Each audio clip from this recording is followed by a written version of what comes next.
express sine of 110 degrees in terms of a trigonometric ratio of an angle between 0 and 45. I want to write this as some sine, cos, whatever, but theta must be less than 45 degrees and of course greater than 0. So we can even put less than equal to 45. Okay. Now the problem is, if I wrote this as sine of 180 minus 70 degrees, it will be totally fine and we will get the answer as sine 70 degrees, which is okay. But the problem is I want my angle to be less than 45. What do I usually use if I want to get larger than 45 angle and make it smaller? 90 minus theta. You know sine of 90 minus theta is cos theta. So therefore we can write this as sine of 90 minus 20, and therefore I can write this as cos of 20 degrees. Now I have written it in terms of an angle less than 45 degrees. But if you think about it, it's such a long process. First I have to write it in terms of sine between 0 and 90. Then I have to write this angle as 90 minus theta. Then I will write it as cos theta. Actually, it will be so much better if we knew what to do when I have sine of 90 plus theta. Is that okay? Which is why we should now learn what to do when I have sine of 90 plus theta. Is that clear? Because the question is asked specifically to make this into something with an angle less than 45. That's not the only reason. Many times you will get angles which are 90 plus theta. Why unnecessarily try to convert it as 180 minus? Keep it as 90 plus theta and be able to solve directly. So let us learn what to do when I have 90 plus theta. Okay. So very simple. Let us take this point. Can everybody please focus for a minute? Let us take a point here like we did earlier. This point's coordinate was x1 comma y1, length was r1, and this angle is theta. Now if I turn this by 90 degrees, remember earlier we were all trying to reflect, that means we are turning it not fully, we are doing 180 minus theta and all that. Now I am just simply turning it by 90 degrees. So I land up with a point there. I am going to claim that I know this fellow's x and y coordinates just by looking at that. If this is r1 and this is r1, I know the x and y coordinates. Do I? Yes. How do I know? Let us see. Because you see, if I turned it by 90, this was theta. What do you think about this angle? Theta. Correct. Because these two were perpendicular. If you turn this entire thing, this will be perpendicular. So you know that this angle must be theta. I mean, you can derive it by saying this is theta, this angle is 90 minus theta, so that must be theta. But it's the same idea. Correct. But if this is theta, R1, 90, aren't these two triangles congruent? That means this length must be that, the side opposite to theta must be this fellow. But what was the length of that one? Y1. So that means this length must be y1. But this length must be y1. That means coordinate must be minus y1.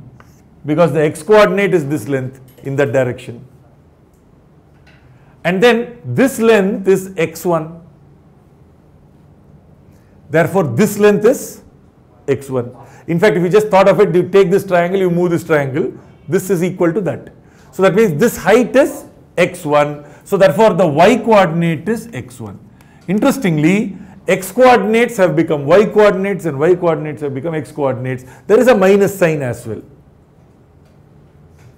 Okay. When you did 90 minus theta, you looked at this angle, right? But we could have just simply looked at this triangle and called this 90 minus theta. We could have also done that, but we won't do all that right now. Let us focus on this. So what is this angle? So for this coordinate, what is the actual angle? This is theta, this is 90, so this is 90 plus theta, 90 degrees plus theta. But you know by definition, y coordinate by r is sine theta. Y coordinate, always y coordinate. So sine of 90 plus theta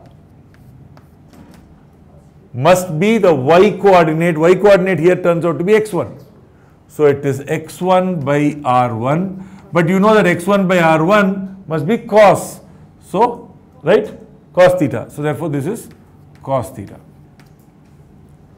So sine of 90 plus theta is cos theta. What is cos of 90 degrees plus theta? It is x coordinate, which is minus y1 by r1. X coordinate is minus y1 by r1, but y1 by r1 is sine theta, so it is minus sine theta. And tan of 90 plus theta will be y coordinate by x coordinate. Y coordinate in this case is x1. Remember, it's confusing because y has become x. That's not too difficult. So y is x1, x coordinate is minus y1, so I'll put a minus. The reason I am doing x1, y1 is because I am saying x coordinate is x1, at least makes sense. X coordinate is minus y1 makes sense. X coordinate is minus y doesn't make sense, no? That's why I am using y1 and x1, okay? Minus x1 by y1. x1 by y1 is tan. x1 by y1 is tan or cot? Cot. So x1 by y1 is cot. So this is minus cot theta. So interestingly, sines become cos, coses become sine, tan becomes cot, cot will become tan, sine becomes cos. You've already seen that. Okay. Now, if you remember, this is the earlier rule you would have learnt anyway. 90 minus theta, sine becomes cos. But there was no minus sign to worry about. Cos 90 minus theta, sine. Tan 90 minus theta, cot. So the same logic applies here, except you have to further take into account a minus sign. But you can see 90 plus theta, sine is still sitting in the top. So sine 90 plus theta will become cos. Whenever you have a 90 plus, not 180 but 90, with 360 and 180, remember it is going to sine remains sine. But with 90 plus, sine becomes cos, will become minus cos or plus cos? Plus cos. Because sine, by the way, you can also think of it like this. If I had gone 90 and theta this way, this would have been 90 minus theta, no? Y coordinates are the same. So sine of 90 plus theta is the same as sine of 90 minus theta. Cos of 90 minus theta positive, cos of 90 plus theta negative. Because you see this will be the same. Can you see that? But cos of 90 plus theta is going to end up with minus sine theta. Cos becomes sine is, I am assuming you know by now. But cos of 90 plus theta will become minus sine theta. Is that okay? It is exactly like what would have happened with a minus sign, except because it is now not 90 minus theta, it is 90 plus theta. You have gone to that side, cos is negative, so it is minus. That is not the reason it is minus. I am just saying remember it that way. Okay, of course it is because it went that side, but it is much more than that. It went that side, it was minus y1, you have to do all of that. I am just saying if you went here and you went there, you are on the negative side. So it must be minus. But you already know cos must become sine. So put a minus sign and put a sign. Okay, so it's minus sine theta. Tan of 90 plus theta, sine is positive, cos is negative, so tan must be negative. So it's a minus, but it's with a cot, because 90 plus will change tan into cot. This is just quick rules. 90 plus. So if you get anything which says sine, let's say sine 90 plus theta, it must become cos, and it is 90 plus theta, it's still at the top, therefore it is plus cos theta. Cos 90 plus theta, you are on that side, okay, just imagine which side of the quadrant you are. So therefore it must become minus, and it must be sine becomes cos, because cos becomes sine, 90 plus, so sine. Tan becomes cot, because it's a 90 plus. Okay, but is it negative or positive? Negative, because it's on that side, second quadrant, and so minus cot theta. What do you think will be the answer if I go one turn like that and I come back here? It will be 270 minus theta. I am not even deriving it. Can everybody please pay attention? Okay, so this is what I am going to directly say. Sine of 270 minus theta. 270 minus theta. Well, I know the angle is down. Whenever it is 90 multiples and not 180. 180 is a 90 multiple. But this is an odd multiple.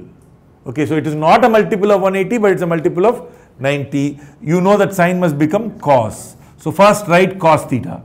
Then ask the question, hey, wait a minute. This guy is sitting in the third quadrant. So it should be minus.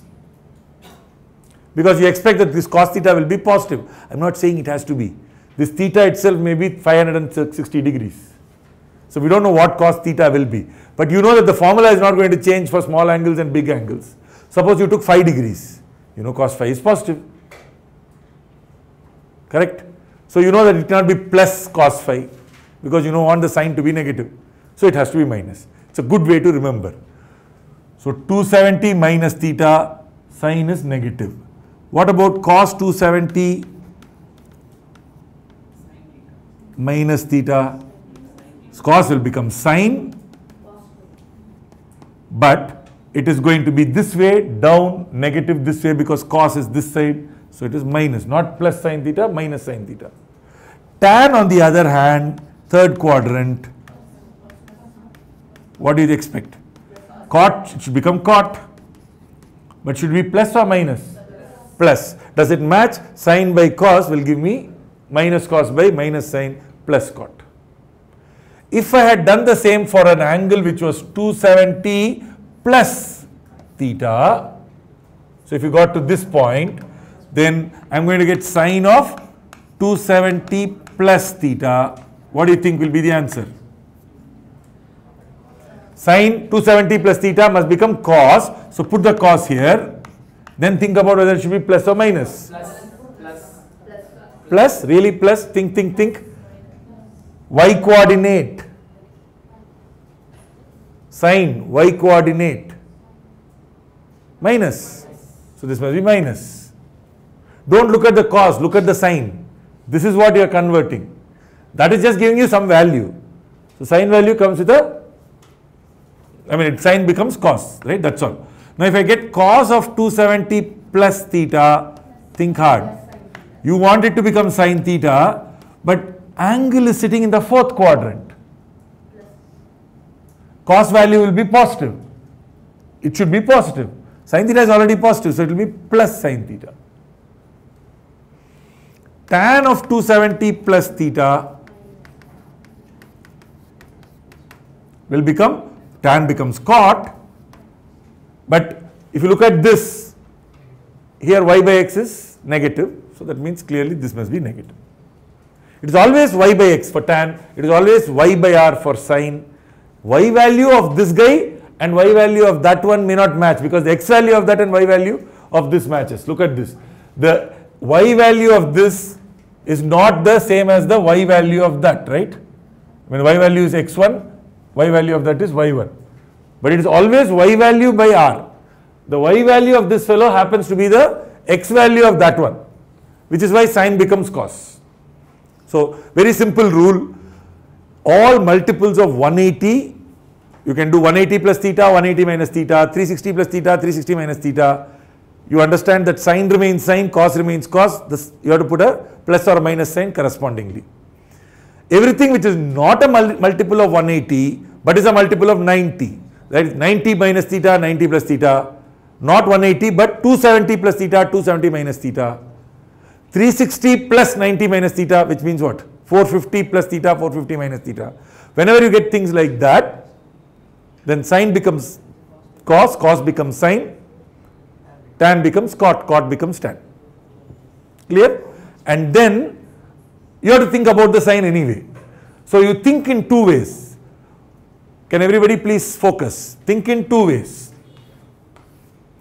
If I look at an angle which landed up there, I can think of this point as basically this plus some angle or 180 minus that angle. That's your choice. If I thought of this line as 180 minus this angle, the sines remain sines, coses remain cos, tans remains tan. But once I come and say, okay, it's here, then I think about the sine. I'll say, okay, if you are in this quadrant, you know that you must basically put a minus sign for cos and a plus sign for sine. Why? It is in the up part. This and this are up. So when you're looking at up parts above the x-axis, y is positive.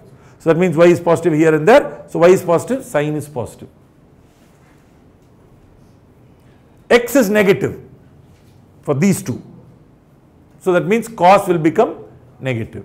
So if I did it as this angle minus that, then I am already doing 180 minus, sine remains sine, cos remains cos. Just remember that for sine you will put plus, for cos you will put minus, for tan you will put minus.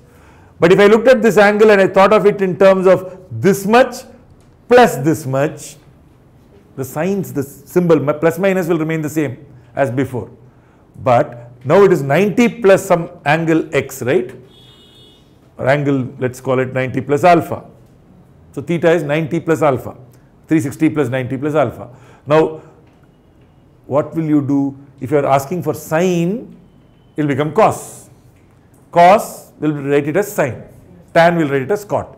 But then plus or minus you will decide will be the same whether you did 180 minus beta or you did 90 plus alpha. Because the sign, the symbol sign, plus minus sign, depends on where you are. Okay, will I make cos into sine or not? That depends on whether you are doing this or you are doing that. I hope everybody is clear about this. So now shall we go back to that question that we started with, right? So sine 110 degrees, remember we were solving it by first writing it as 180 minus 80, right? We wrote it as 180 minus 70 degrees and so on. But the question was to write this in the form where theta is between 45 degrees and 0. Whenever you are asked something like this, you want to write this closest to whichever angle, multiple of 90. Could be 180, could be 90. What is the closest to this fellow? 90. So this is sine of 90 degrees plus 20. But you know sine of 90 plus theta will become cos. And then is it going to be plus or minus? Well, it is sine of 90 plus theta. It is there in the second quadrant. Therefore, plus. Sine becomes plus. So it is plus cos 20 degrees. Is that okay? By the way, when I am saying that the quadrant is the second quadrant, what I broadly mean is 90 plus will take you there. But if the angle itself we are talking about was not 20 but it was 120, it is not in the second quadrant. But it doesn't matter because you will say sine of 90 plus theta. We will assume that the theta is whatever. Because this will become 120. If this was 120, this will become 120 and this will arrange and adjust itself to perfectly give you the correct symbol. But you think of the symbol assuming theta is a small angle. It's just a shortcut way to think, that's it. Okay. So I hope everybody is clear about that.